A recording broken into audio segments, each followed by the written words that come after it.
Peace, everyone. We're back. This is Yuya Asan Anu, Chief Jegna of the Anu Spiritual Order, Head Instructor of the Sadula House Spiritual Center, and I am your conductor on this Anu Asafo session.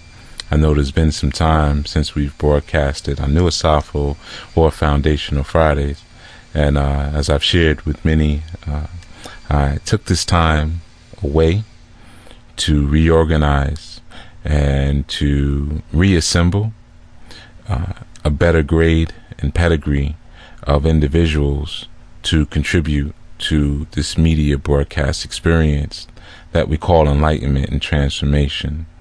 So this has been a woodshedding time and certainly a reformation for the enlightenment and transformation crew, which I'm very excited about, because like I had been promising for some time, the new shows, we got some of them underway, one of which being Mastermind Mondays, Masterminds with our sister Felicia Terrell Anu, which many of you are familiar with because she's very active in the order, as well as our brother Damon Rawls, who is also been a strong supporter of the order.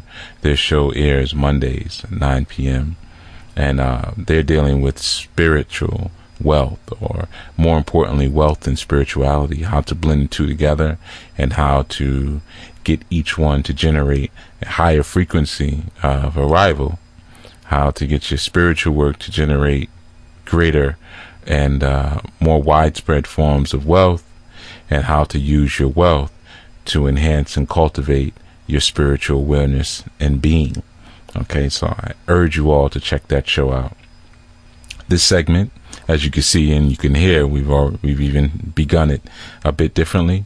You didn't hear Adele with Bring Down the Power and the usual, because we're going to do something different.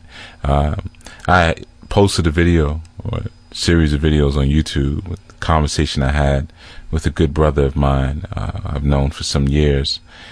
We actually worked together before in the trenches. When you hear me talk about the trenches, and I'm always dealing and talking about the work within the community, and this is an individual that we had the honor of serving together, our community and our people. And like I said, I've known him for some time, and he's an artist.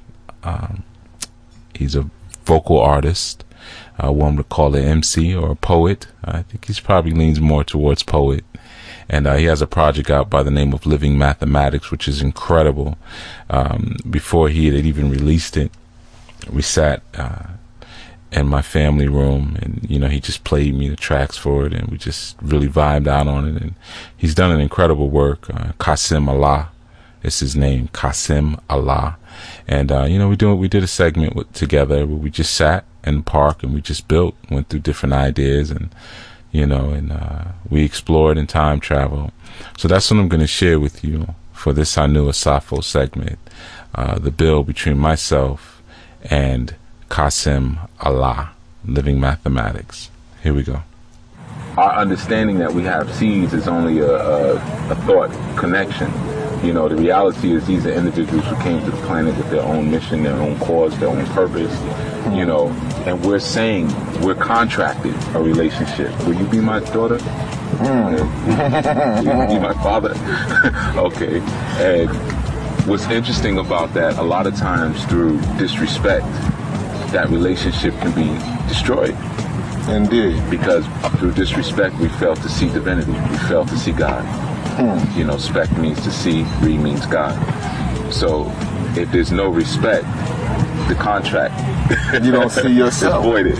Right. That's right, because we bear witness that, the Father, the knowledge and understanding is one and the same when manifest through the wisdom, which is the woman, right? Right. So we're saying sun, moon, and stars, man, woman, child, gas, liquid, solid, knowledge, wisdom, understanding. You know what I mean? And the only way that there's equality and balance is if, it's one manifest through the other to bring forth the next, and that's universal law. Everything goes from a gas to a liquid and a solid. Within your body, all three of those phases exist simultaneously, in order to complete you, meaning that all three of us must exist, man, woman, and child, together in order to complete, Therefore, my child running around right now, yeah, that's me. That's an extension of me. That's the best part of me. We teach understanding. It's the best part. That's the best part of me. Yes, he has his own mission. He sees things, sees to understand. He sees things his way. He is my understanding. And he's the culmination of all the greatest things that I ever brought into this circumference, manifest through him. That's the, out of all the millions of seeds, striving to fertilize that egg, he's the one that made it in there and turned the lights on. That's right. He got comfortable. You know what I mean? Stretches his legs. You know what I mean? That came from his conscious thought. He was, he won. And the funny thing is right now he's at the Junior Olympics. You know what I mean? Well, next week he's going to the Junior Olympics. He's already qualified. He's, the illest distance runner, Jersey has seen in a while. You know what I mean? Like I watched him last week in the 1500 lap somebody. I'm like, wow, he's incredible. So he's showing. So let's dig into that for a second, and then we're gonna loop back around. I like the way you started it. Yes, he's showing improvement. Yes. Yeah. Now, what is he showing improvement? Right. Is my question to you. Exactly. So he's showing improvement. But let's go back to him as a cell body. And prior to a cell body, let's deal with him as a thought form. Okay. So in my teaching and in my understanding, men, we qualify ourselves as sun. We are qualified as sun. Sun representing multiple things. Obviously, the Most High, light, the sustainer of life in many senses. But if we can imagine for a moment that when we inject our life, our sperm, our semen into a woman, into her void, into her womb, we are in fact injecting liquid light. Indeed. Meaning we injected liquid knowledge, liquid thought, energy. Yes. Liquid energy. So if your son is a top level mover, because it goes beyond running, obviously. He's a top level mover. What was the thought that created that cell? It's just the magnetic rebuilding. Yeah. But that's the nectar. That's the nectar of the gods. Indeed. So, it's all symbols. So, no, that was reality. There was no symbols here. The bee was attracted to our magnetic. It came and rotated around us. Couldn't even get out the gravitation until we told it to leave. Without violence, though, just at peace. Go ahead, we're doing something. And he left. That's universal law. So let's get to that. Yes. It's reality, and we're gonna piece the two together. Your son was a thought form initially, held within you, or the spirit of your son, the spirit of the winner, was a thought form, the energy. Okay. As well as the personality and all the above, the entire package. Right. Was held in that thought form. That's right. And then it manifested itself into a cell. Okay. Cell then manifests itself, joins with the egg, brings forth an understanding. So in this instance, we have knowledge, wisdom, bring forth understanding. Fire with water, bringing forth the gas, which we know to be also the gas that cool. No. The fire and the water, right, cools down and manifests the solid. Right. It materializes. Right. There goes the void. Right. You know what I mean? Right. Yes. Or the Christ. Indeed. Okay, because Christ and Jesus was gases. There's no J's in the Hebrew language. So, thank you. Yeah. There are no J's in the Hebrew language. Yeah, that wasn't his name. Matter of fact, who y'all talking about? Because that guy you talking about is not the guy you're supposed to be talking about. Right. We'll get into that. I like that. I like that story. Okay. Yeah, it was just beautiful mythology. So, now let's get into what we were speaking about with the beat. When I said, oh, it's all symbol, and you said, no, it's reality, right? So in the same instance, we couldn't call your son a symbol. Not at all. Because he's a reality. But we can talk about what he may be symbolic to. Right. In the same instance, when the bee came and I said the gods are building, bees represent the nectar of the gods. Also in Kemet, bees represented royalty because the bee was always placed on the crown. So where we're coming from is from that crown chakra. That's where we're building from at this time. Okay, boom. All right. Thank you. Sure. Now you just made clear the symbology, so I like that. But you made it clear to me that it's reality, which is critical. Yeah, you know, your science is exact. Like, that's the original man's science. Right. You know, it's spoken in many different languages. It's lived out in many different forms. Right. But as long as you can extract the best part of it, the understanding of it, that is the reality. That's the solid form of it. That's the best part of it, how you can live it. Otherwise, it's just rhetoric and it means nothing. So here we go. Here's a critical. Well, I got to set you up for the question. First, to start here. Are we speaking about 5 percenters? Are we speaking about the nation of gods and earth? Or is it both? Can you explain to me if there's a difference? Wow. And that's not even the question. That's the setup for the actual question. That's a setup for many more things in your question. And that's good because as a child, when I watched who I called when I was young, just the brothers, you know, before I had any understanding of who's who, they were all one to me. Right. I don't care if he was Black Panther, Malcolm X Grassroots Party, 5 Percenters, Nation of Islam. They were always telling me to do my best. Right. They were always keeping me out of trouble, telling me I'm bigger and better and greater than what I know I am. And because, you know, I was pretty successful in my, my undertakings as a child, school, sports, art especially. You know, to be greater than that was incomprehensible. I thought I was already doing the best I could by the standards I was raised under. You know, Eurocentric standards I would find out later. Slave standards, you know. And I don't mean that disrespectfully to those who raised me. They did the best that they could according to their understanding. Correct. Which led me to be here, because I questioned them eventually. So again, those brothers, you know, those are the brothers that always kept me out of what they were doing in the street, what some of my friends were doing. At a certain part, it started to differentiate me from my friends. And they were the 5 percenters when I started to really get to know them. Started to know who some of the Nation of Islam brothers, they wore the bow tie and had the part like Elijah Muhammad. That's the difference. But they don't talk like the gods do. The Malcolm X Grassroots, they were always Malcolm X, which was, you know, my, you know, introduction to the struggle for real. Like, I loved Martin Luther King, but he didn't have to fight. He'd like to, you know, let people hit him and explain why you shouldn't hit him, and I didn't really agree with that. I loved him, but I couldn't do that myself. I just couldn't think I could do that. But Malcolm X Grassroots, all they was talking about was Malcolm X so much, and I'm like, you know, you're more worshiping him. So I couldn't do that.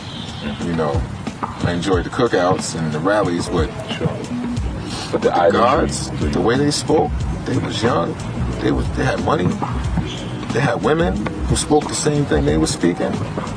And it was different from everything I heard, and they told me I was God. And I'm like, you crazy. Jesus Christ, you bugging. You know.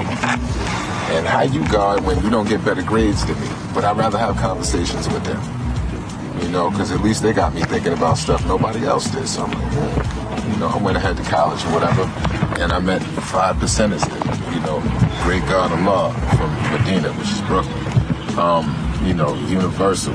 It's my man that still lived down in Durham, and his Enlightener Infinite, who was from New Jersey. And, you know, I had a lot of black facts because we was, you know, raised up with some good brothers that taught us a lot of stuff. So I could jot that with them all day long, history, whatever. But when God started speaking mathematics, I would interrupt him.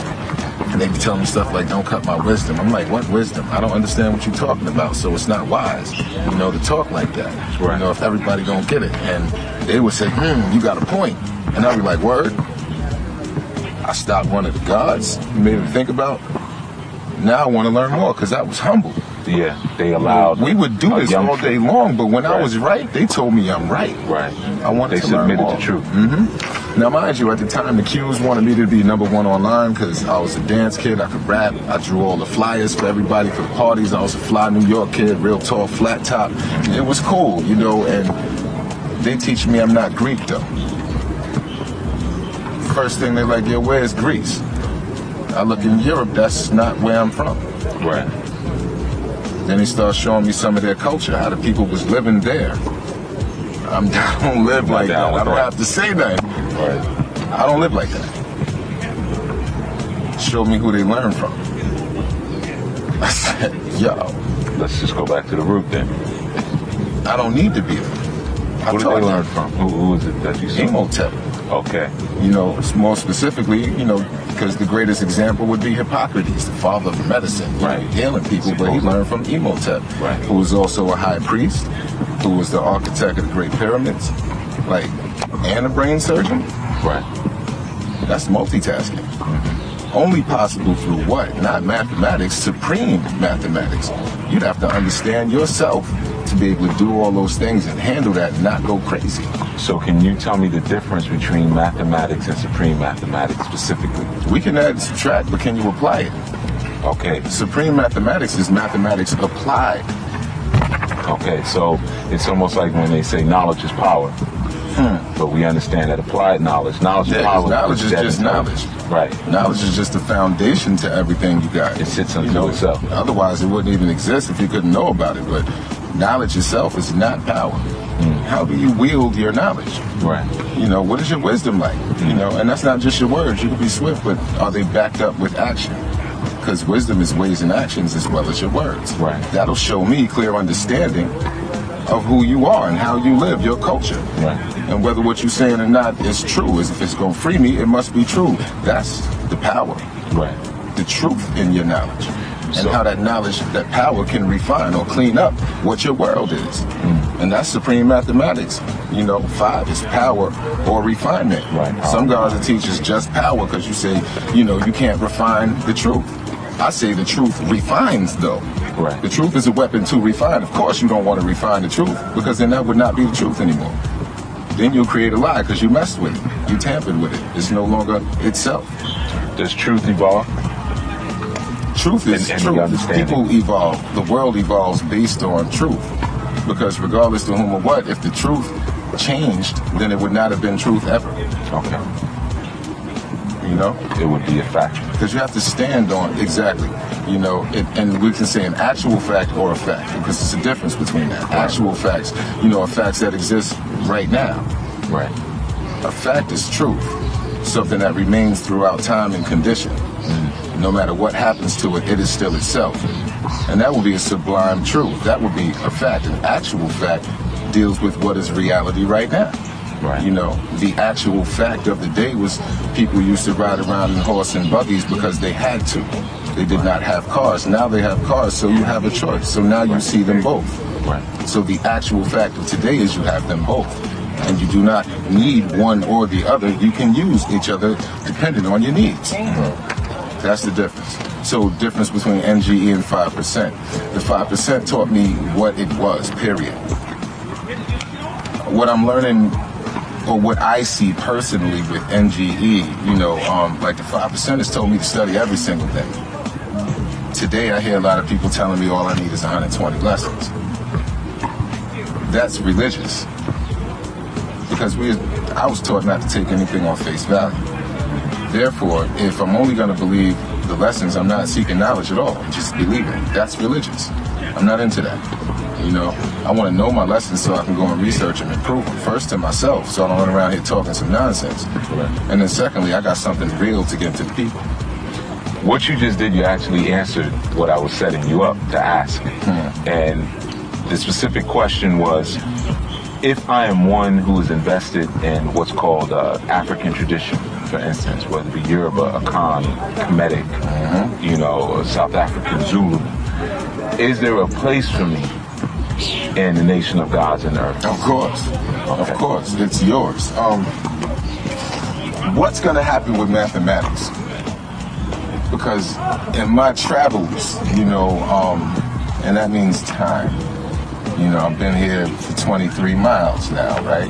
Miles being a year, you know. A year equal to our home circumference, 25,000 miles, right?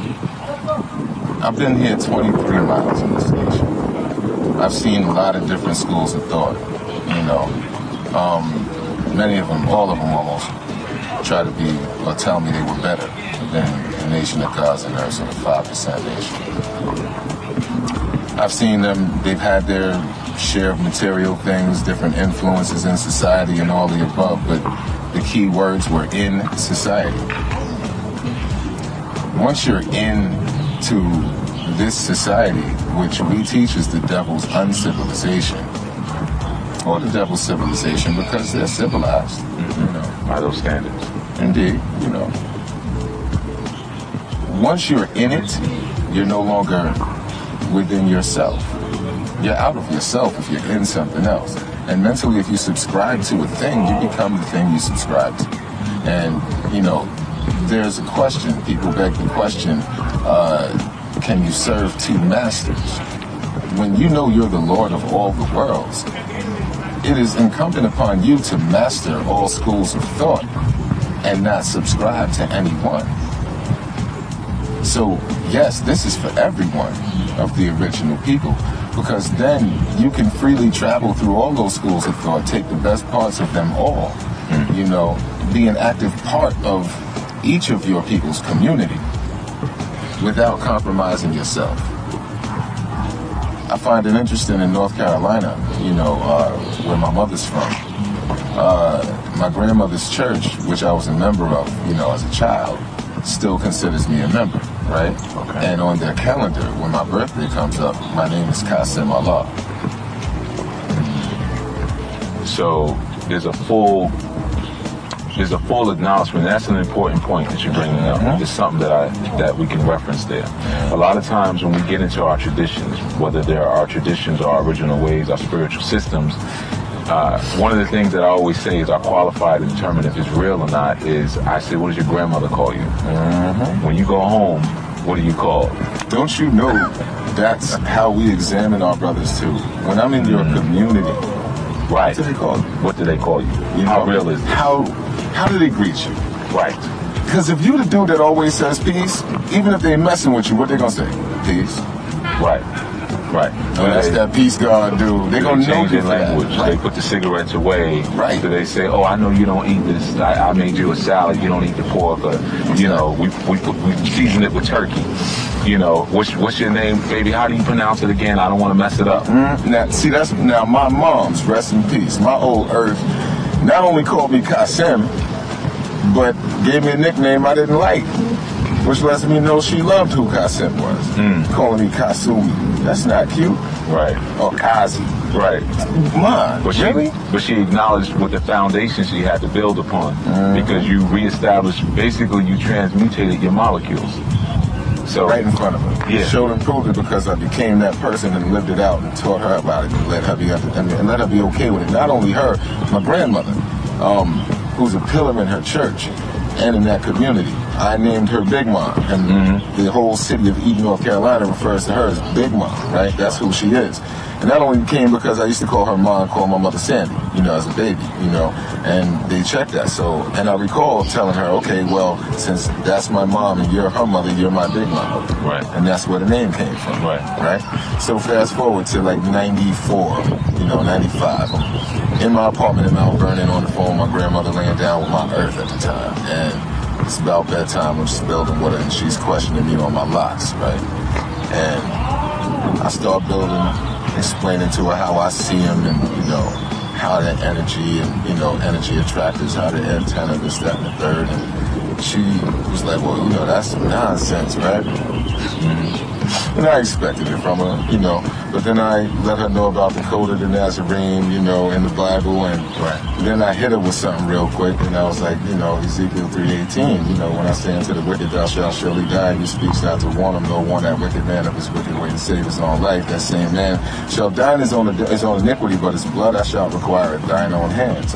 And I was like, Big Mom, you know what I'm saying? I'm warning you right now, because you should know better. That this is my way of life, and it's even spoken about in the Bible. Right. All right? So you got to watch the things that you're saying to me, because I'm really living this out. And she said, whoa, any grandson of mine quote the Bible like that, and I understand what you're talking about, it's all right with me. A few years later, she was asking me to become a minister, right? And I said, well, I am, to a certain degree. I don't know if you understand what I'm going to say, but I minister to my people who see my culture and live this out. You know, a lot of people come to me, you know, that live it out, and people that don't. You know, they want understanding, they want advice. They come to me. I mean, my friends' parents come to me. You know, young people come to me, and because I'm a barber, I'm situated well in the community that I have a whole lot of people that I deal with. I have students, I have all of this. I'm telling you. I was like, I'm doing what you're talking about. And she was impressed, and that meant a lot to me. Right. You know, because regardless, she's going to call me Kasim. Right. Now, my mother's sister, younger sister, who always competed with her, she will call me by my nickname. She'll call me Icky, but she don't want to call me Kasim. Although when she does, when she want to get serious, it's Kasim. Right. And then we'll go into debates of why I'm always quoting people, and then I got to show that I ain't quoting nothing. These are understandings. You just don't know what I'm quoting, so you don't know what I'm quoting from what I'm not, because I live it out. So you can't even tell the difference. And she's like, see. And she's very intelligent, so what she likes to do is try to make it emotional and then laugh at you. You know what I mean? But I'm aware of her tricks. She used to get me when I was younger because I wanted to impress her, because I saw her as still my aunt. But then again, we're being taught we're the Lord of all the worlds. So you have to separate yourself from that and rise above those emotions. Right. And that's when you realize your aunt is also your child. I would see your aunt as your soulmate. She definitely is. Because she reached inside. Oh yeah. And made you she could pull it out. She has that. That adversarial aspect. But then you also have to watch that, because you know, is she acting then, you know, as the earth and the moon, meaning the mind and the body of the black woman, or is she more like Venus, who's 67 million miles away from the sun? 6 is equality. Right. 7 is God. She thinks she's equal to God. Right. She burns real hot. She burns real hot. So the light that you shine on the planet burn up any life that you're trying to, you know, really plant there. Right. All she really wants is her money, and she wants her opinion to rule. That's the type of woman that can control her man. You know. So let's speak about this for a moment when we're dealing with one. So is she the soulmate? Well, the soulmate. No, it's just something to ponder. Like. Yeah, of course, of course. Because not every black woman, not every woman. Let me say that. Not every woman is suitable for life. You gotta watch where her mind is at. Right. You know? Well, you have toxic soil. You know, like in the Northeast here, we have acidic soil. And it's acid even in your body creates more hostility. Well, we always teach, you know, all that above is caused by the son of man. So whenever something's wrong with your woman, you gotta look at yourself. Right, she's reflecting your reality. I'm not talking about the woman in your home. Of course. I'm talking about the black woman in general. Collectively.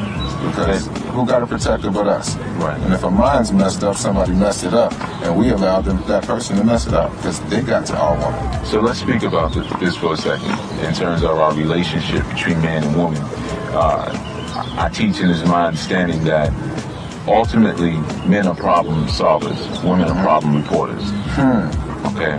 And a woman, just based on her chemistry, bio-spiritual chemistry, she has no inspiration of her own, because the inspiration, or to be inspired, is a spark of thought, it's a spark of light. And she doesn't deal in light, she deals in the reflection of light. So if she is twisted, it's a reflection of a masculine energy. Is it necessarily always the masculine energy of her ethnic and gene pool? Or is it possible that she can be reflecting indirectly another ethnic group's masculine Her nature projection? is a reflector of light, period. Right. Light is only equal to knowledge. There's good knowledge and there's bad knowledge. Okay. And we're going to deal with a couple of different points in your question, but there's good knowledge and there's bad knowledge. And, you know, good knowledge and bad knowledge comes from the root of knowledge in general. You know, it's knowledge perverted if it's bad, yet it's still knowledge. Therefore, it's the original man, period.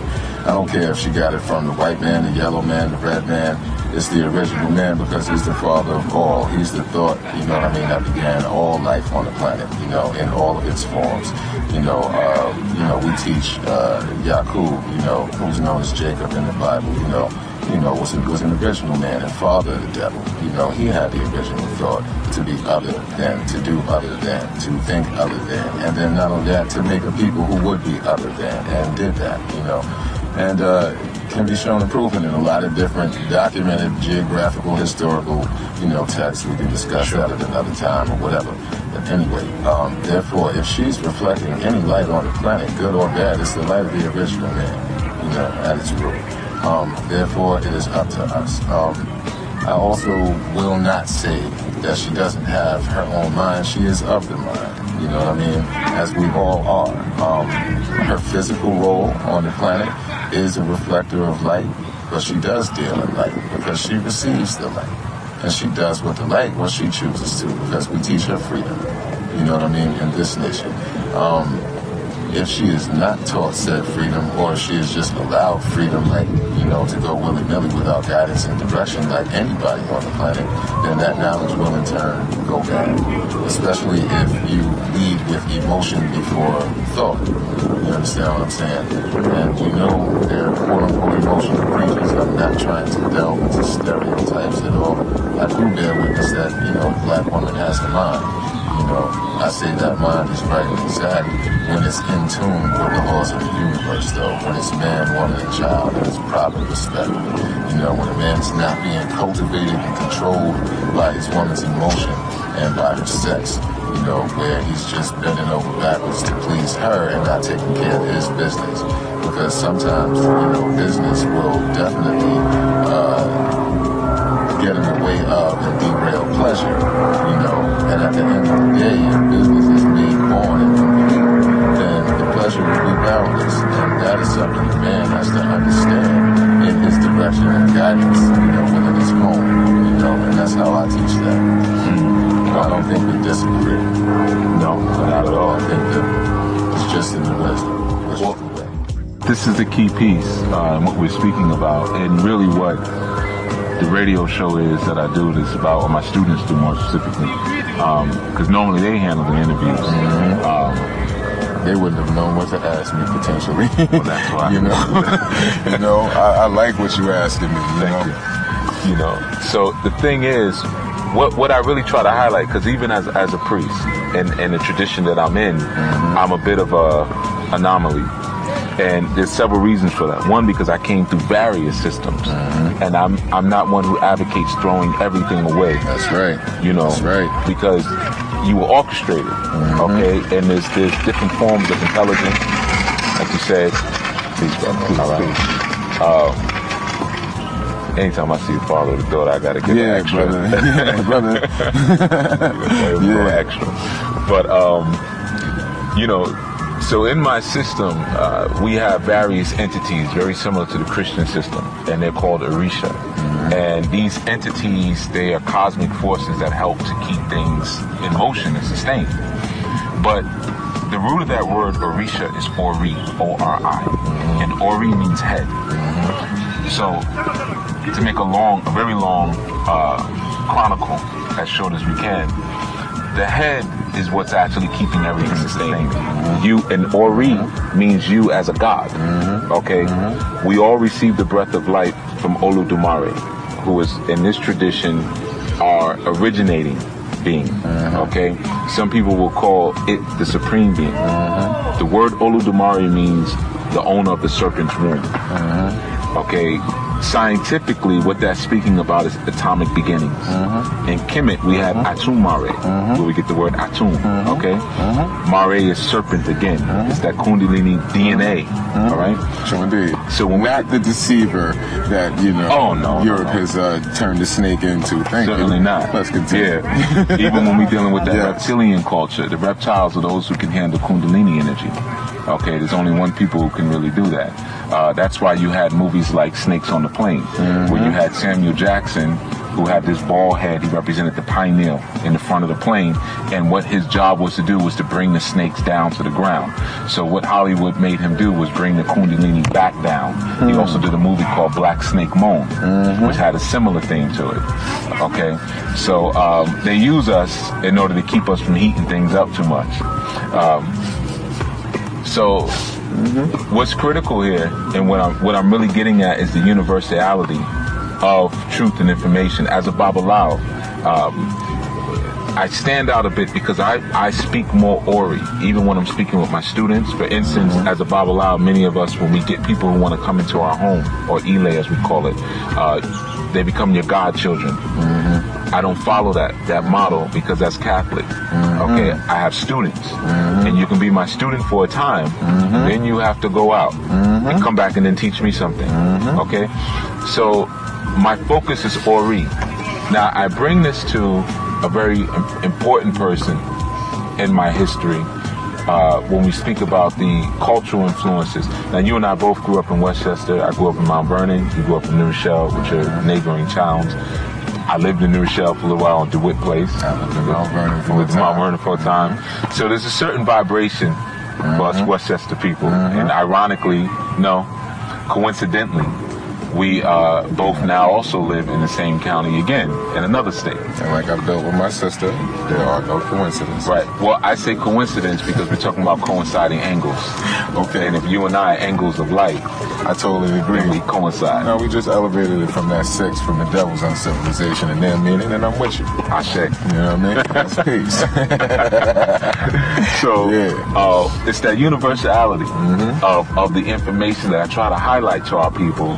Not just for the purposes of unity, but to complete the story.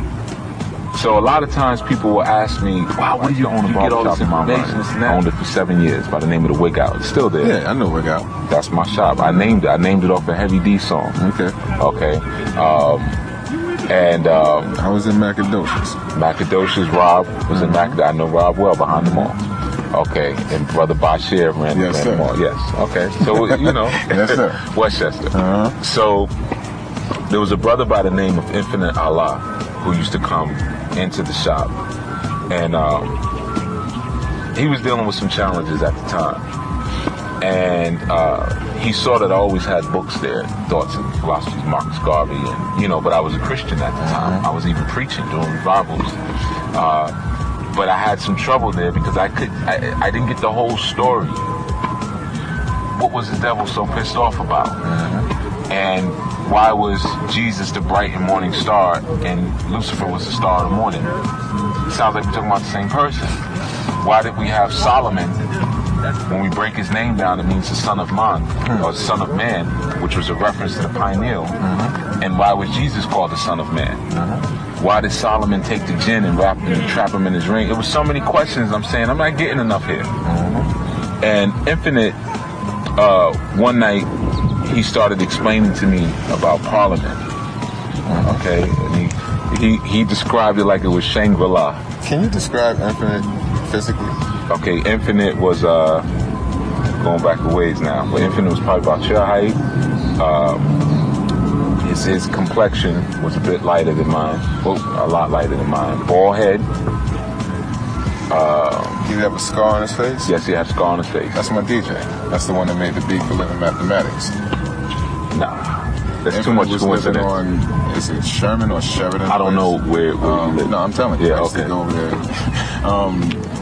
That was when I had the apartment in Mount Vernon. You're probably talking about 1994 to 95, 6 time. That was my DJ.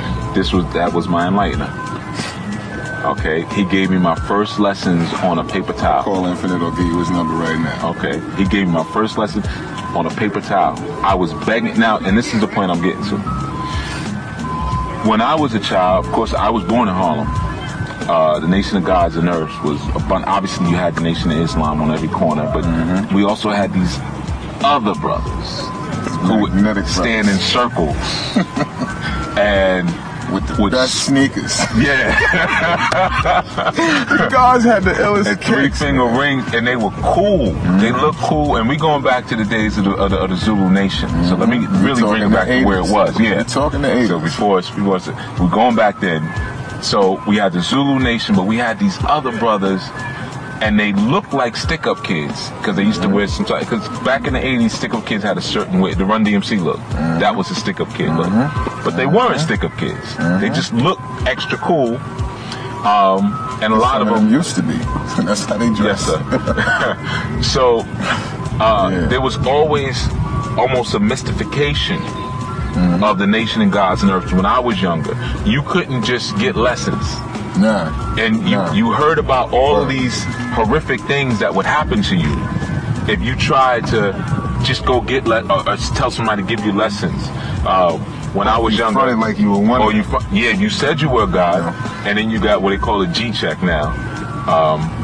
But if you got checked on it, and a simple check, well, what's today's mathematics? And we still call it examinations. Okay. Young boys might G check it because the G is gang. Right. Yeah. And there was these horrific tales of what was called the universal beatdown.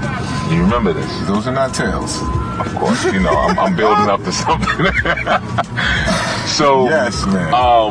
For me, coming up, even through the Christian church, I dealt with the Nation of Islam for a time. There was always still this mystification about the gods. Mm-hmm. You know, not even so much the earths, because at that time I didn't even know how to identify an earth. Right. But the gods I knew. Okay. Even in terms of their outreach, these were the brothers who ran certain programs, or at certain times would just be giving things away. And so when I came into the information with Infinite, and he saw me as a Christian, I didn't come in saying I wanted to be a god. He saw something in me in terms of my questioning, okay? And he started giving, and he would give me little assignments. And we're going back before Google. So an assignment meant going to the library, to the rack, and you know, going through and having to read a whole book to get one answer. And this was between haircuts. So I only got about 2 weeks to get these, unless he came a week, and I got to have the answer ready.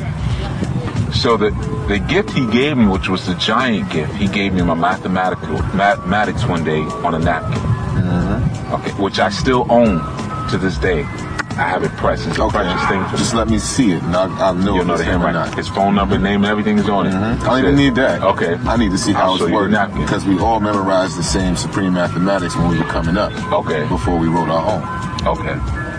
So he gave me that, and that was my world. For a very long time, that was my world. And what I'm getting to, and what I'm asking here is, universally, are there certain tenets as original people that we can stand on and build on? You know, again, and even after coming through 120 and dealing with that, and I dealt with that pretty heavy for a long time, and I would just,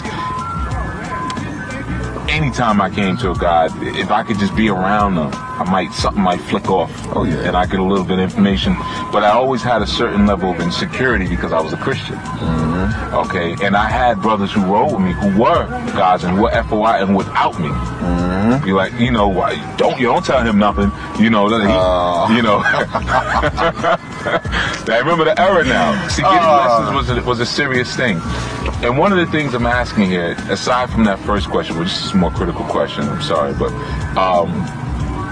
there was a time when getting lessons was so hard that when you got them, you cherished them. Now we can go online and get lessons. What are we getting when we go online? What is the difference between You're not getting lessons. Okay. Because you're not getting mathematics walking and talking, and that's the difference. Because the gods walk together, and when we walk, we build with each other, and we take our lessons and we apply it to life. That's what makes mathematics supreme.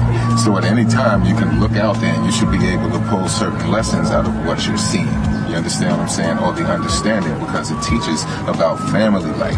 It teaches about that type of structure. It teaches you about the intentions and nature of people and how it's played out, to the point where you can see how certain people's facial expressions, you can read what they're thinking.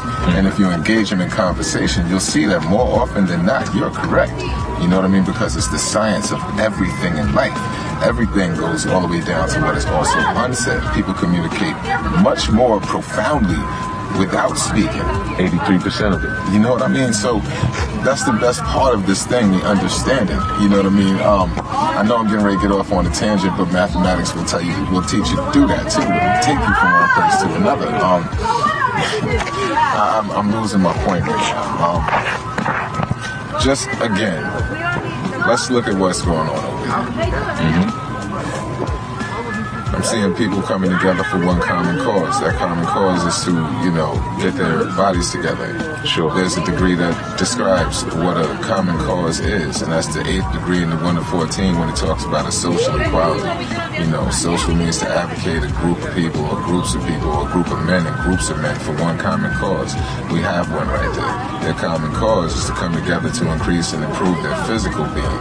You know, regardless of the state, you know, physically that, you know, all all of them are in right now athletically. They're together, you know what I mean? And they will be successful as long as they stay together and push each other, because that energy will flow within the group throughout each and every one of them till they all achieve that level of perfection. And that's the social equality, because again, social is to advocate a group of men or groups of men for one common cause. Equality means to be equal in everything. That energy is circulating equally throughout each and every one of them, and they will achieve their result if they stick to it. And you see different nationalities and different genders, you know what I mean? There's no question about what anybody's ideology is, because that's not even being discussed. You can see, looking at some of the women, you can see what it may not be, right? You know what I mean? Because of how they're dressed and things of that nature. But overall, I see a real positive cipher that can get some positive results based on their social equality, you know? And then that also talks about why does the devil keep us apart from the social equality? And that's because, he don't want us to find out how filthy he is in all his affairs. Because he's afraid if we find out about him, we're going to run him from amongst us and announce him, And then that goes into the definition of what a social equality is, And then you ask, who are those people that would not want you to know who they are? And that's the people that's working against you, quietly, privately, to, basically subvert all of your efforts, you know what I mean? To take things from society to help you advance, It's real funny. And then you start looking into, who would societies look like? What would they look like? And you get into people that don't tell you what they do. You talk about Masons, you talk about Shriners, you talk about fraternities, you talk about anybody that keep their thing to themselves until you can dig into what they teach to find out if they're doing devilishment or not. Right. It shows you how these lessons on many different levels apply to life. And this is just something that sparked off from an exercise cycle. Right. Well, that's where you get to what you were speaking about earlier in terms of what applied mathematics has been able to do for you. Exactly. And that's that ability to science up a situation and through physiognomy, which you spoke about, body language, and understanding how what's internal is going to express itself externally. 83% of our communication is nonverbal, and 97% of what exists in the universe cannot be seen by the physical eye. So we had an understanding of that in our tradition. But is it unknown? No, because that's why we have words like Ashe, Amen, Amun, and Amen, which means we give faith and acknowledgement in that which is not seen, but that which is known. Some people, they have transmuted that word faith and associated belief with it, but belief has nothing to do with it. Thank you for saying that.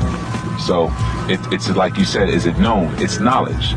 And knowledge is not always interpreted or understood by the physical eye. In fact, we had an understanding of Amun Ra and Ra.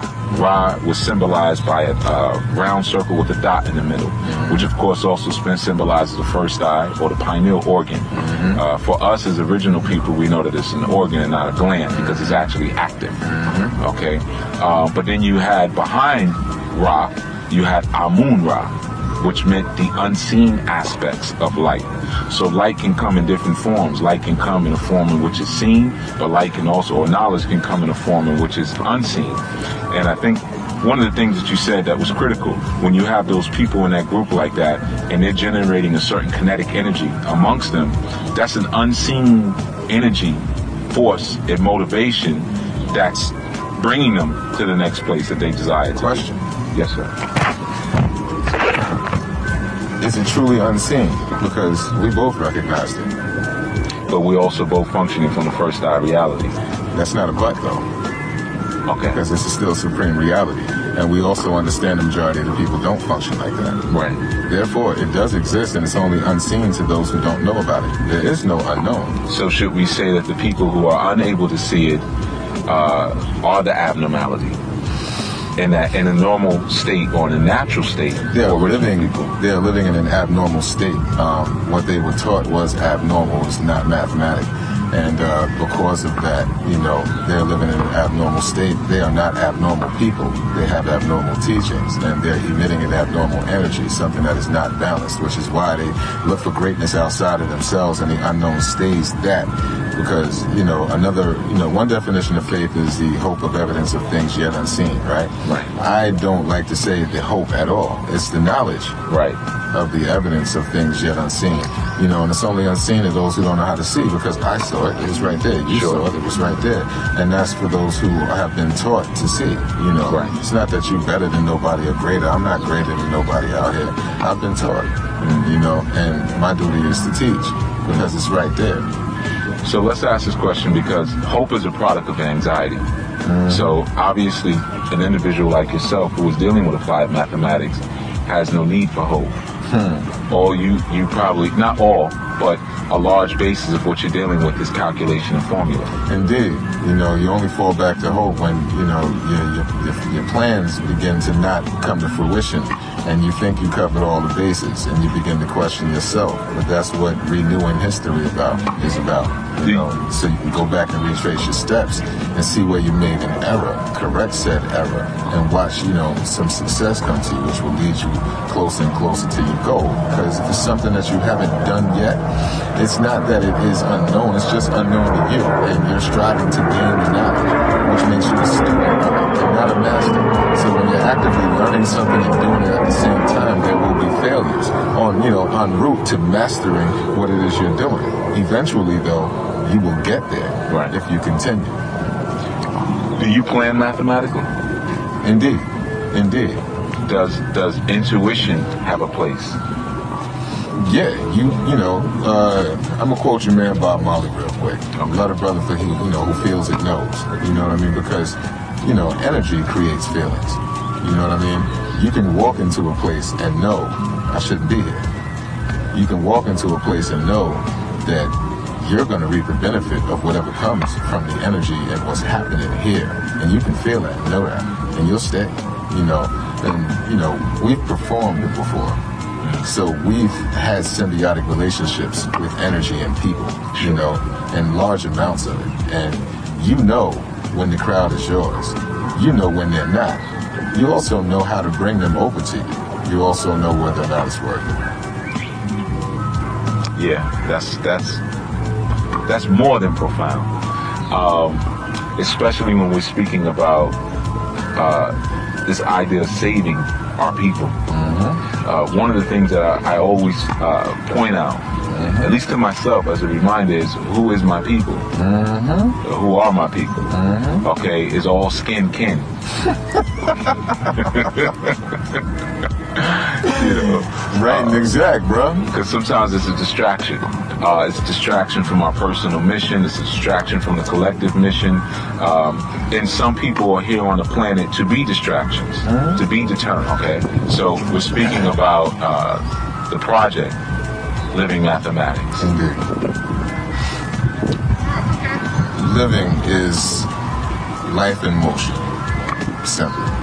Mathematics is the science of everything in life. Everything can be proven through mathematics. So if you're living your life according to mathematics, then what you say, you should see come into fruition. What you say you will do should get done, and successfully. If not, like we said, you learn from it and do it successfully the next time. Living mathematics is about showing and proving.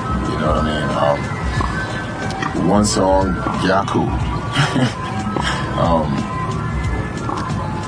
I went into various degrees in the 1 to 40, you know, especially like the Wisdom Build degree, the 28th degree, you know. Yaku's rules and regulations included all laws to be enforced for manufacturing the devil. Went into the determined ideas, you know, the 24th degree, you know, and brought them into life, you know. Let's see, I wouldn't mind going through some of the verses and bringing it out. Now tell us what rules and regulations did he follow in making, engrafting, uncivilization, doctors, nurses, ministers, assisted in cremations, murdering the black babies and keeping black mothers waiting, angel baby explanations, expectations of a home secured in heaven if she patient, doctors' inoculations, killing the black, preserve the brown population, graft the German white, and now they're facing genocide, the weak and wicked, it was predicted they would rule. Planned Parenthood, Peep the Jewel, the liquor stores next to school. Every block got a church to keep us praying on our knees like fools. Jesus, but he's us. We ain't taught that, which is why the devil uses all of us as doormats until we make them fall back and stop calling on their justice, because they ain't gonna call back. It shows how that degree relates today, you know, with Planned Parenthood, you know, because that degree is about the creation of the devil, you know, a story that very much relates a lot to the island of Dr. Moreau, you know, for those that might want to try to put some parallels there. And it's about eugenics. Right. You know, it's a story about the dominant and the recessive gene. It's a story about destroying the dominant gene or the dominant thought of the day and producing the recessive, the weaker, the parasitical gene, and keep on, you know, taking what is left as dominant each time and eradicating that to bring it weaker and weaker and weaker. And then at the end of the day, to thin the blood as well, to make it wicked in its ways and actions. Because now, not only is it physically weaker, but it knows it. Right. It's weaker. It's aware, you know, because when everybody else is outside in the sun, they're getting dark and strong and you dying. Right. It begins to make you know the separation of yourself from everybody else. You know, everybody else might not be aware that you're going through all of that, you know. So you do certain things to ensure your existence, you know, as parasites do. Parasite will leech, jump on your back and suck your blood. A tick will suck your blood. Mosquitoes suck your blood so they can live and get stronger. Vampires in those stories suck your blood. Where them vampires come from? Ooh.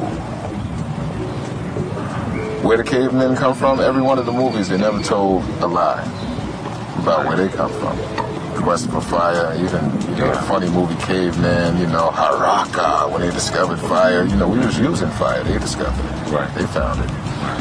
You know, so when you got a people that came like little more than 6,000 years ago, while people been here for millions of years, you know, and a proof of that is 250,000 plus years old is the Sphinx. You know, that's just an all-time example of civilization and science, high science being mastered for millennia. You know what I mean? Until you just get here and you realize that.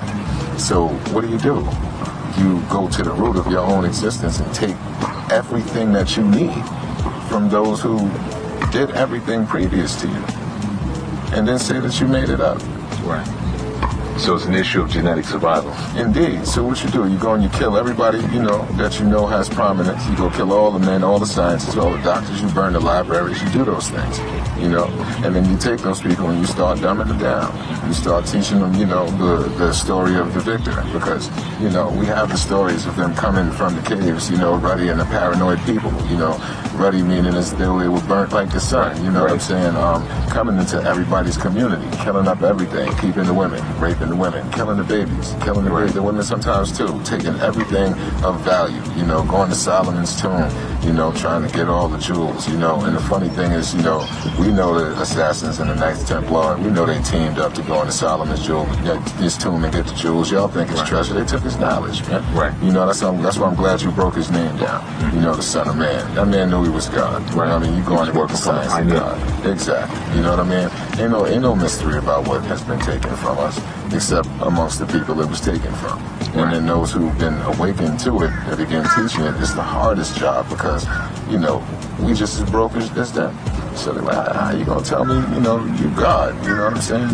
And I'm gonna tell you to show me your God.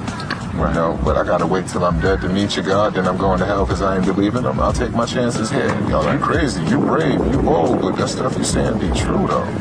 And that's how you got them, because they want that strength. Right. They want what you say to be true. I want it for the black man to be God. You can't think else, you know. But I'm like, you can really teach me how to create a planet, and I'm like, no. They like, no, that's not what it is, unless you want to make the earth out of that black woman you see right there. What you talking about? Sun, moon, stars. It didn't say sun, earth, stars. Why? You know, what is it in these degrees that'll show you how to make a black woman an earth? What do I have to teach her in order for her to be in balance and accordance with universal law like myself? And why y'all got the flyest women that ain't leaving you? Because nobody's talking to them the way you are. Nobody's teaching them what you're teaching. And nobody's bringing home the jewels and the fruits of that labor, you know what I'm saying? These are not pearls being cast to swine. Like, people are coming back and she sees this. Learning what you tell them to learn. Bringing you gifts as though you some supreme being. She sees this. She sees you staying in the home taking care of the babies. Even the baby that she had. Are all women fertile and right for that type of insertion of information? How do you determine the difference between the two? The level of rejection, you know what I mean? Because everybody's gonna at first, try to throw up everything they've lived, and you expect that. But then when you prove, certain things, and they still go unaccorded, when everything is always shut down, scientific and mental, and it's always sexual, you realize that that's a tool being used against you, and that this is a more devilish mind state. You ask the question, do you know any 5%ers? Have you heard this before? Because it's a beautiful woman in front of you. You're looking to bring her into your cipher, get her rotating and teach her, but you open off of her. She's brand new to you. So then you start asking her what? Her history. You go into her past, which is going to determine who she is and tell you where she's striving to get. I actually made a song about her yesterday. I call her Venus. The song is Venus Flytrap, because she's fly. And it was funny because, what's the line? It's a brand new song. What's the line? Basically, Venus is a fly trap. What is this? She's a professional bird head. That's right, she's a professional bird head. She's fly, professional bird head, propeller. Because she's gonna make it to her destination, right. And she's gonna do that on the backs of a whole lot of brothers and sisters. Sure. She's gonna use her wiles to get what she wants, right. And she ain't gonna give a damn because it's about this money. Right. In the song it says she always called her daddy, but he never called back. You understand? She was let down by men her whole life. You think she gonna depend on one now? Your game gotta be good. Right. And she wants game. So when you come with the truth, she will reject you readily. Right. Because she don't believe you. So again, you ask, you met anybody that teach you this before? And then you begin to find out. Because there's also some, plenty of brothers that, can quote 120 lessons, but they ain't living it. Right. Some that do understand it, but they're using it for negativity. I know sisters who had knowledge of self because the people was teaching them that, and they carried the drugs for them. Sure. And that was how they spoke when they ran into the other brothers. So nobody knew what they're talking about. Right. So they learn mathematics and how to speak mathematics so that they can be mules, drug versions. Like, really? That this is who you're dealing with, You got people in all walks of life that know all of these schools of thought, and some that have mastered them and seek to master people. And that's a trait of devilishment, anybody trying to master you. You should be striving to master yourself. Knowledge is infinite, so you got a lot to learn about you. If you all in my business, I beg to question why. So let me ask this question. And I'm basing off of something you said earlier when you were saying that 6, we're dealing with equality. And when we're dealing with the feminine energy, the feminine force, that striving towards equality oftentimes is an ensnarement. Striving to be equal. We were dealing with the 6, 7. Well, we're talking about who's equality. You talking about God's equality, you're dealing with your woman's equality. And what is your woman's equality? Which is her emotions, her sex, her welcoming you in, her womb, which is a beautiful place if you have knowledge of yourself. Okay. And knowledge of who she is. You know what I mean? How do the 6 and the 9 into play? And the reason I ask this is because I know 9, we're dealing with born, 6, we're dealing with equality. In the same context of what we're speaking about, and I'm going to relate it to the devil. And in this sense, when we look at some of our early depictions of the satyr or the devil or Satan or even Pan, we have this tail. We have this red body, we have this tail, and oftentimes the tail has a point at the end of it pointing down to the earth, representing the falling of Kundalini energy. Okay, and then there's a moment when it's pointing up. We have the caduceus, and those heads are coming up. Okay. So one is striving towards God. One is striving towards earth. Or I can't even really say earth, I should say our lower nature. Our lower nature. Which is sex, and Pan is represented through sex. Right. Which relates to 6. And it's also the creative aspect, because Pan is also where we get pineal. Okay, so again, it's a stew. It's like a petri dish equality, you know what I mean? And the difference, man,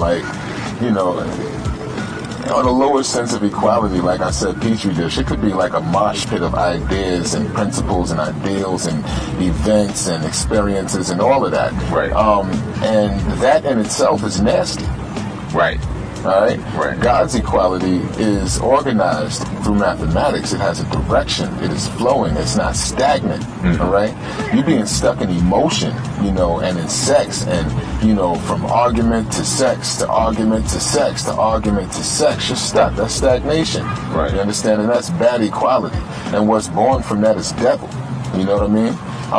Now, when you're dealing with knowledge, wisdom, and understanding, 1 + 2 + 3 = 6. It borns equality. Right. You know what I mean? And that's how you bring forth good and righteous equality, through the universal order of things, period. So when it's wisdom, knowledge, bring forth understanding, when she's controlling her man and then y'all bring forth a baby as well, it's confusion. And the child's going to grow up and it's going to live that out because it's what the child's going to see. Right. Now, if it's a male child, depending on, how much power the man is allowed to have because his woman's controlling him, then he probably don't have a whole lot to say. He might want his son to be a certain way, but his mother's saying, "Fuck that, he's going to be like this." Right. He might want his daughter to cover herself and this, that, and the third, but she going to say dress for success and ain't nobody want no, this ain't no nun and you ain't making no Muslim covering everything. She ain't from Afghanistan and she's not going to strive to understand what you're talking about, and it's going to be confusion and argument, and you won't have time to raise your babies right and exact. And it's just, it's nothing there. That's chaos. You understand what I'm saying? What would you say to an individual who would say that this understanding or this representation of relationship between man and woman that you're describing is patriarchal? And is that problematic? It's problematic to a man who does not understand himself and his duty. Because I equate manhood to responsibility first and foremost. You understand what I'm saying? And that's responsibility for what? Your woman and your child first. I don't need the hottest cakes if my son look like a bum. I don't need a nice leather jacket if my woman is cold. I don't deserve a bed, if they don't have what they need in the home. You understand what I'm saying? And that don't mean I got to make all the money and pay all the bills. Currently, my wife is a principal. I don't make as much money as she does. But that does not stop me from being the man. And that's the difference. I'm still the father of civilization. I still fat he and her with the knowledge and understanding of what they need. You know what I'm saying? I fat them with that. That's my duty. I push them further. That's my job. I'm the motivator. I'm the spark. I'm the light-giving force. When she got sick, she wanted to go, she went to work. And I'm like, you need to be in the emergency room. So I drove to her school, sat in the office, and looked at her like, let's go. Let's go. And they're like, yeah, we're so glad you're here. We've been trying to get out of here. I'm like, she's the principal here. But she aligns with you in a way. She got up and left. That's my wife. She that's knew. Two. Right. There's still an alignment she has to perform with you. That's the difference. I don't see her as the recessive. Okay. I didn't choose a recessive woman. You understand what I'm saying? I saw Recessive dominant qualities in her. Not even recessive, but she is one who is in accordance with mathematics. You know what I mean? Because she reflects light. Right? So she submits to mathematics. She don't, right, and exactly. She goes according to universal laws. She wants her man to be the man in the house because that's something that she was raised with. Right. And I recognized that in her before I decided to have a child with her, because you want conditions to be right and soil to be fertile, right? So that was already there. All right. Now, what idea she had of a man based on her father, because her parents are still married. Mm-hmm. She saw every bit of it, the good and the bad. Right. So whatever idea she had, is up to me now to come and refine that idea with the truth and show her, what is supposed to be right and exact. So that's the refinement of knowledge. Exactly. And here we go. You know what I mean? So now I'm showing her I'm being the man according to this mathematics. I'm living it out. You know what I mean? Sometimes against my lower self, my own 6 that I have to conquer. You know what I'm saying? Because you got to kill them devils within yourself. So it's times that I'm going against, what I feel like I want to do because I know better. You know what I mean? And that's knowledge over emotion. That's your logic superseding your emotion. You know what I mean? And that's a Godhead. You understand what I mean? So one of the things that people ask me often is when they start speaking about solutions for the black community. And I always say, well, the first is you have to get your internal community in alignment, because your internal community, especially as a man, is going to reflect your nation. Yeah, man. So, but after that is family. Mm-hmm. If we're not building for the people real quick, because your internal community is you. You know, your mind, what's going on within you. That's your ego, your emotions. That's right. Your it's drive, the devil's in yourself. You gotta check yourself. Yeah, left and right. Cognizance. Yes. Developing good orderly direction. G-O-D. G-O-D. Right. You're gaining your own definition of self. So once you're able to do that, when you bring forth or you're attracted and magnetized to that woman, you're able to give her something that's nutritious. That's right. That can now, as you said, which is beautiful, create Earth.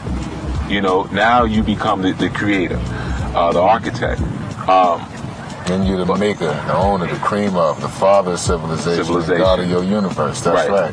Which brings forth an understanding. That's right. That child.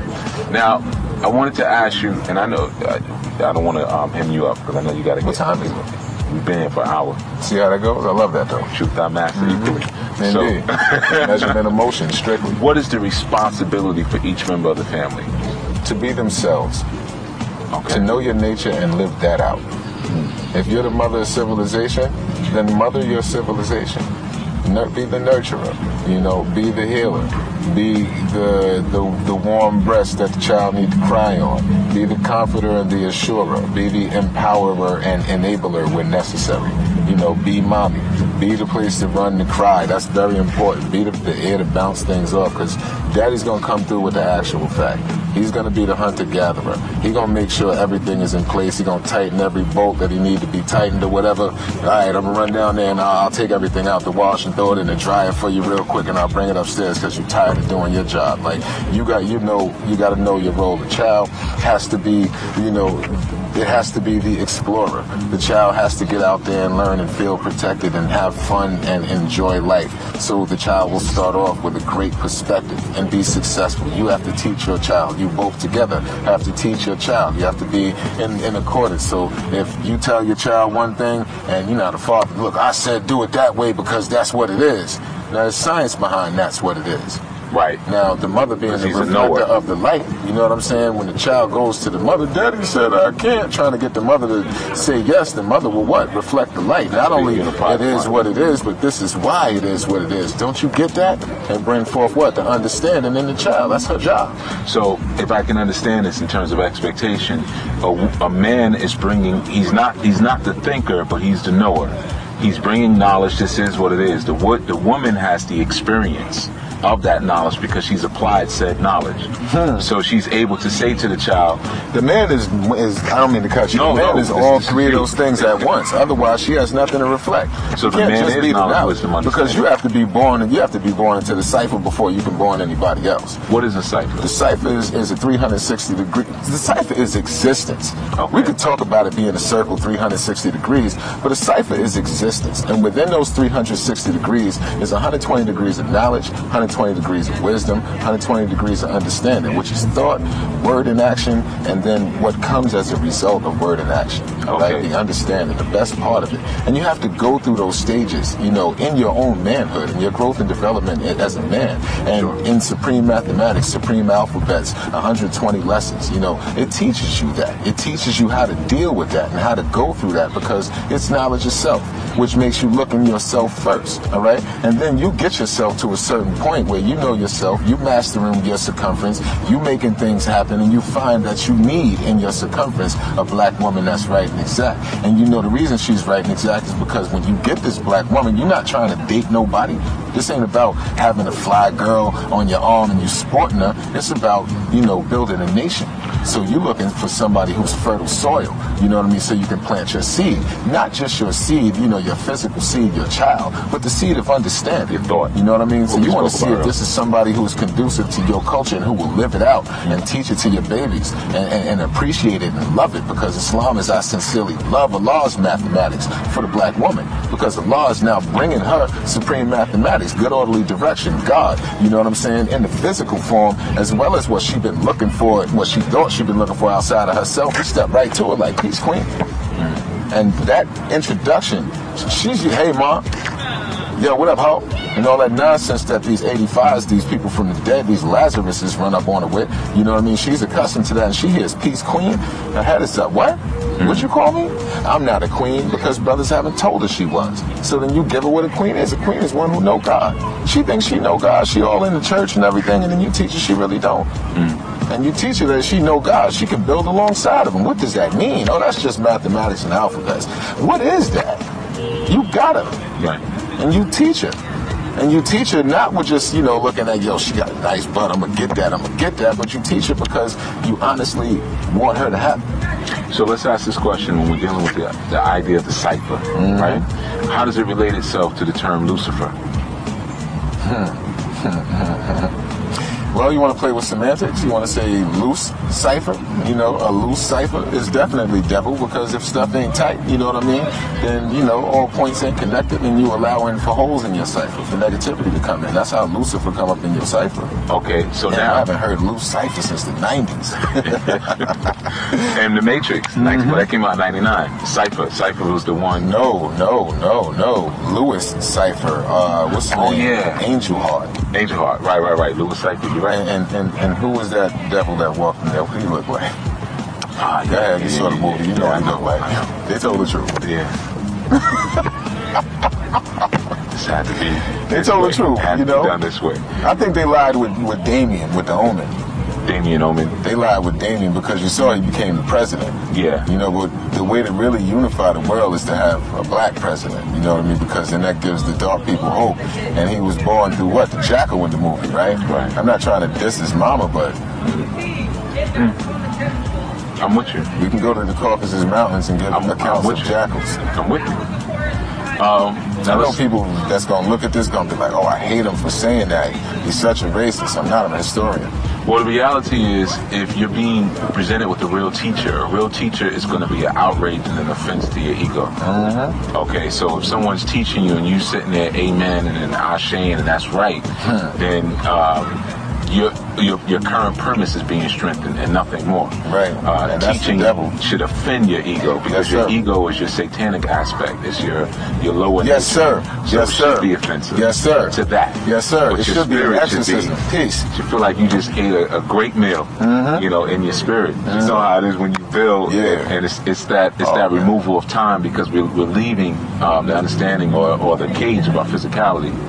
So when the place God for time is 1,000 years to these, you know, to men, and when you review what we covered, you're gonna see millennia, and that's great.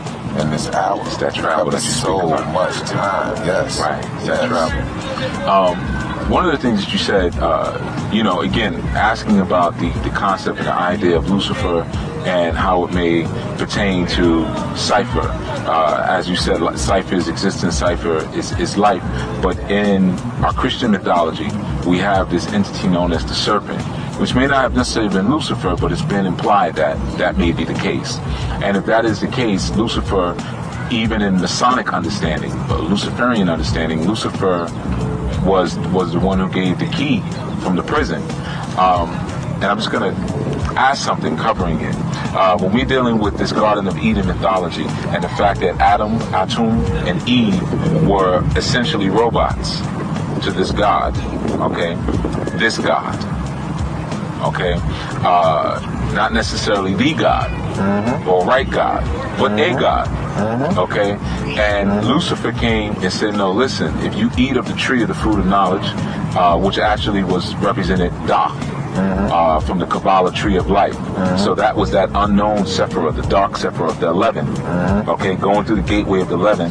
He said, if you eat of this fruit, you will know. You will be as God, because you will know upper from lower, good from evil, male from female even. And of course, they went through that. The same thing that Darth Vader did when Anakin Skywalker went to the dark side. I got to go to the dark side in order to understand the light. So my question in terms of cipher and Lucifer, when we establish and we create our ciphers, is darkness present within our cipher, or is darkness always an external force trying to enter the light of the cipher? In that context, we're dealing with negativity as darkness. You know? Okay. And I see it differently. Okay. Adam and Eve in the garden. Let us make a man. It tells you also in Genesis that Adam and Eve were made to till the garden. The garden they describe, is very much similar to around the area around Iraq, But it's let us make a man. Right. I know God made a man and gave that man dominion over the planet. And I'm seeing what he's doing, what he's doing with his dominion right now. I don't see Adam and Eve as depicted in Genesis as the beginnings of the original people at all. No. That's the Caucasian story. Right. And, whoever it was that came and hit them, to the science of everything in life, didn't give them all the keys necessary on purpose. Now, that could be that beginning. I see it personally as a parable to Musa civilizing the devil, in the Caucasus Mountains and the 158 original Jews he brought back with him. I see that any original man at any given time could have went up in them caves to make sure that they're doing what they're supposed to do, and it's just about them being born into civilization and then run, into the caves, and because it was a time that, Yaqub's grafted were allowed back in civilization before we ran them across the hot Arabian desert. All right, so when they were allowed back into civilization is when they were being taught by various gods, because we know the original Adam is Atom, A-T-O-M, Allah, the original man, and that's the original spark of life, that erupted, what they call the Big Bang, erupted through the darkness, trillions of years ago. Triple stage. All right, indeed. Which happens when you also free a person, from being blind, deaf, or dumb, from being slaves of mental death and power. So what I see in the Garden of Eden is times, trials, and tribulations, where they were allowed back into the root of civilization. And it also talks about, and they took it out of the Bible, Adam and Eve's time in the caves. They took it out of the King James Bible after they, got knowledge of the tree of life and started causing trouble, when they were run. The Bible spoke of that area, and it described it, briefly before they took the rest of the books out, rocky, unfertile soil, all that above it. That's caves, the hillsides, and they were subjected to all the different animals and things like that, what brought a lot of the animals to them. They running out there, they was killing little animals and eating them and things, and they leaving bones and stuff outside their caves. Animals are coming to attack them because of all the blood and stuff. And the only ones there that defended them was the jackal. At the time, they called the dog the jackal. And they were uncivilized, and a whole lot of different things, occurred during that. And that's a different conversation. But it all relates to what we're talking about. Those were those people spoken about in Genesis, not us.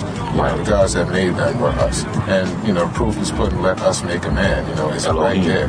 And the God, who's the God that made that man? We dealing with Yaqub, In the Bible it talks about him, Jacob, stole his brother's birthright. He saw his birthright. It talks about his gravitation, talking about, the sheep, with the spots and all that, and what he did with the flock, is very symbolic to Yaqub when he was 6 years old playing with two pieces of steel, It's all right there. It's all metaphor. It's all parable. It's up to the, in today's language, the user. It's up to the reader, to do this research and find it. It's all right there. It's all documented. You still are not allowed access to Patmos. Why is that? That in itself should make you question if you don't believe in Yaqub, this big head scientist. If you understand that big head, when you call a lot of people big head, it's because they're smart, which means that man was highly intelligent and he had an idea to do something different. Imhotep was depicted the same way. Exactly. And this is exactly he was. We get our first. Aleister Crowley had drawn a picture of him, Imhotep, and this is where we get our first depiction of quote-unquote aliens. But the alien is just us because Ali means exalted, An means those from heaven. So it was always understood that our origination didn't come from lower order. It came from something from the crown. So we were called aliens. But I want to ask a quick question in closing. And there was a movie that came out some years ago by the name of The Avatar, right? And the main character, his name was Jacob Sully, right? And he had another friend scientist by the name of Norman Spelling. He studied 35 to 50 years, man. Learned to do like the original man. So Jacob Sully, we know, again, based on what you were sharing, Jacob is really Yaqub. Sully means to darken. Okay, so this is to darken Yaqub. He represented Osiris for us in the Kemet because he was in the wheelchair. So he sat on his throne and he went into the underworld, which was Osiris was the lord of the underworld. So him coming into the Na'vi, these blue creatures, we know whenever we see blue, it represents melanin. Okay. Are we put on a black man suit? Right. So are we speaking about the grafting now of white into black for their own genetic survival? I think right there, and you're talking about grafting back, not only for their genetic survival, because that's going on today currently, you know, right. They striving to do it, you know, through sex, and, you know, a lot of underhanded and seedy things too, organs being snatched from people, things like that, you know. A lot of the children missing. Yeah, melanin is being stolen, you know. It's not just the melatonin pills and GNC no more, you know. Well, they used to say they were getting it from fruit. That's how they got the melanin. But all these children are missing left and right. You know, that speaks to grafting them back, you know. We thought, you know, a long time ago, we decided to take too long to graft them back, you know, so we take them off the planet and we take them off our woman's mind. You know, I'm not trying to bring them back into my home, you know. I can't do that. That's something you also have to be very concerned about because it depends on who the father is, you know. I'm not advocating us going and taking, you know, a culture seed when we have, you know, our own women. And, you know, we have them from ebony to amber, any flavor you want them, brother. So stick with your woman. In times of dire need, you know, say there were not many black women on the planet, you could reproduce yourself through their women, you know what I mean? But allowing them to father children through your woman puts his mind at the head of the equation. And yes, he's adding some melanin in his equation, but he's not grafting himself back. That would only take place through the women. Through the man, what he's doing is fortifying his position here, you know, and mastering you. You know, and that's the difference. You know, which is why, you know, the earth is the Lord's most precious jewel, because within the earth are all the jewels and all the resources of the universe that can be freely flown throughout the black family as long as we manifest ourselves through her, you know, and allow only us to manifest through her, because when somebody else, you know, when the devil settle on the best part of the planet, you get the worst, you know, things happening. Look at Sierra Leone. Look at the so-called Middle East and all the oil. Look at what Obama's doing right now in Nigeria. Nigeria has so many different resources that they're going in there after. They're not going to take no 250-some girls back. You know, with Clinton in office, they killed 800,000 a day for 100 days in Rwanda. Clinton didn't do nothing about that. He didn't even officially declare a genocide until afterwards, so he didn't have to get involved. They don't care about Africa's little girls. They care about Nigeria's resources. That's what they're over there for. Nigeria has oil. Nigeria has a lot of other stuff. Gold. They're going after that. Gold, oil, diamonds. God. So, in closing, I just wanted you to share any information. Peace. I hope you all enjoyed the build session that I shared with my brother and comrade Kasim Allah. And again, I urge you all to check him out. He offered his email address as well. Anybody wants to reach out to him and build on any level. And the email is kasallalday@gmail.com. That's also his Twitter handle as well. And if you even search Kasim Allah, you will also find him on Facebook, for those of you who use that medium. But I urge you all to pick up a copy of Living Mathematics, the actual music audio project. It was very well done. And Kasim, he goes back also with the legendary group Brand Nubian. And so they also appear on that project. and he has appeared on their projects as well. So there's a brotherhood there that he shares with them. So I would urge you all to check it out. And I thank you for listening to this point. I know we covered a lot of ground in that particular bill, but I actually enjoy doing that more, and I plan on doing more of those with different people I know. I know a lot of brilliant people who may get recognition for certain things, but for other things may not get as much recognition. We have some genius minds out here who have chosen paths. Maybe they might be artists, or they may be engineers. They may just be people who express their genius in ways that doesn't necessarily highlight the full breadth of all that they have to say. So I made a firm decision and choice that in this coming season, this coming new year, that I would present more of those individuals who I know personally, who I feel would have something nutritious to give to you all.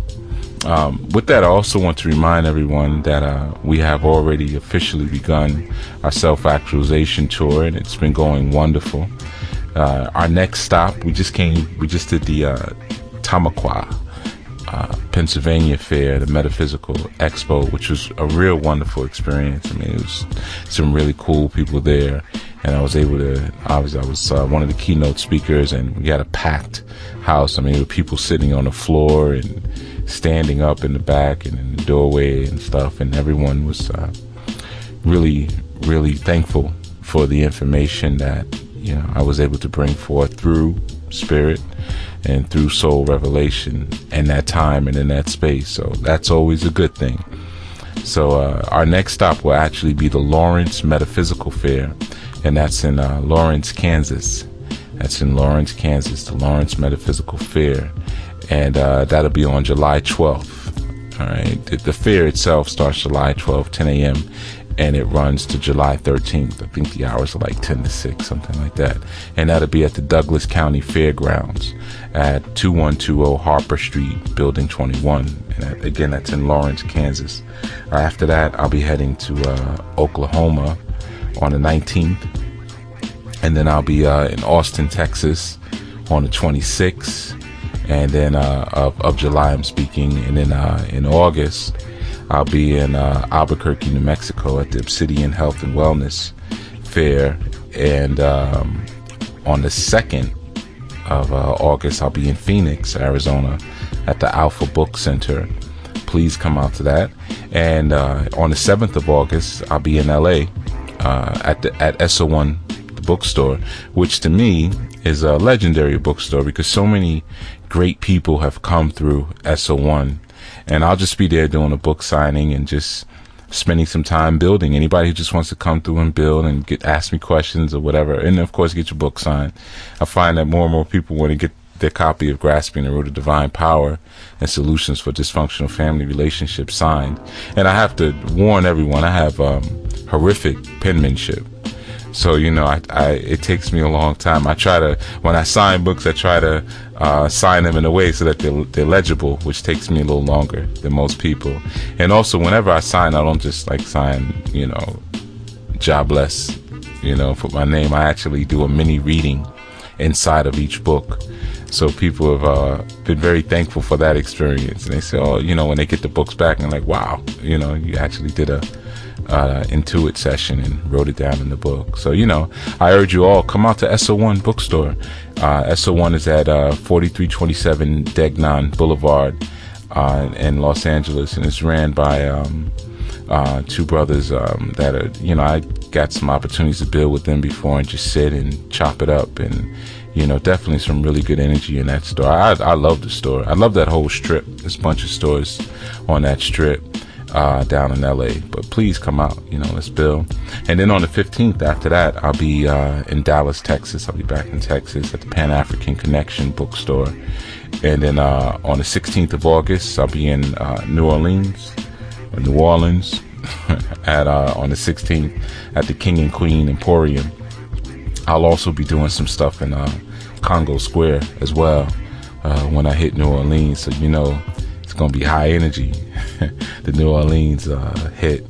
And then on the 23rd of August, I'll be in Raleigh, North Carolina at the Mind, Body, and Spirit Expo at the North Carolina State Fairgrounds. Okay, and in September, on the 6th of September, I'll be at Everyone's Place bookstore, and that's in Baltimore, Maryland. That's on 1356 West North Ave in Baltimore. That's on the 6th of September, around from 2 to 4. I'll be hitting there at Everyone's Place bookstore. So come on out. We're still adding dates, and anyone who's interested in getting readings along the way, if you live in any of those localities, or if you need any spiritual work done, I'll be doing work for people along the way as well. And I'll be in California for some time, so if you're in that region, definitely come through. But all along the way, now is the time to reach out. Let us know if you need anything done, and I can start preparing what I need to prepare for that. Even if it's just a simple reading or a consultation, that's fine too. All right. So again, I want to thank you all for checking out this Sunday's edition of Anu Asafo, and it feels good to be back. It feels good to be back building with everyone. I'll be doing also another Foundational Friday piece, and on Thursdays I have a new show that I'm going to be doing as well. So you'll be hearing me now twice a week, twice as strong, Thursday and Friday. And on Monday, of course, we have Masterminds Monday with Damon Rawls and Felicia Tyrell Anu, and there'll also be a show on Wednesdays, which I will announce soon. And then we have our usual Anu Asafo on Sundays. We are still also looking for people who want to come forth. I want to thank everyone who responded to the call for writers for the blog post. The response was beautiful.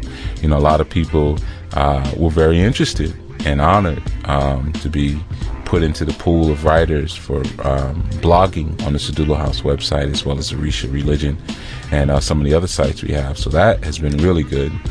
And we just finished up the instructional packet for all the writers. And I also again put the call out for anyone who wants to work on the enlightenment and transformation team to put these shows out, as well as the video. We're trying to really expand more into the video realm and touch that sense. Anybody who's interested in doing any filming, even anyone who's interested in doing any long-term filming, like 15, 20-minute shorts, documentaries, and stuff like that.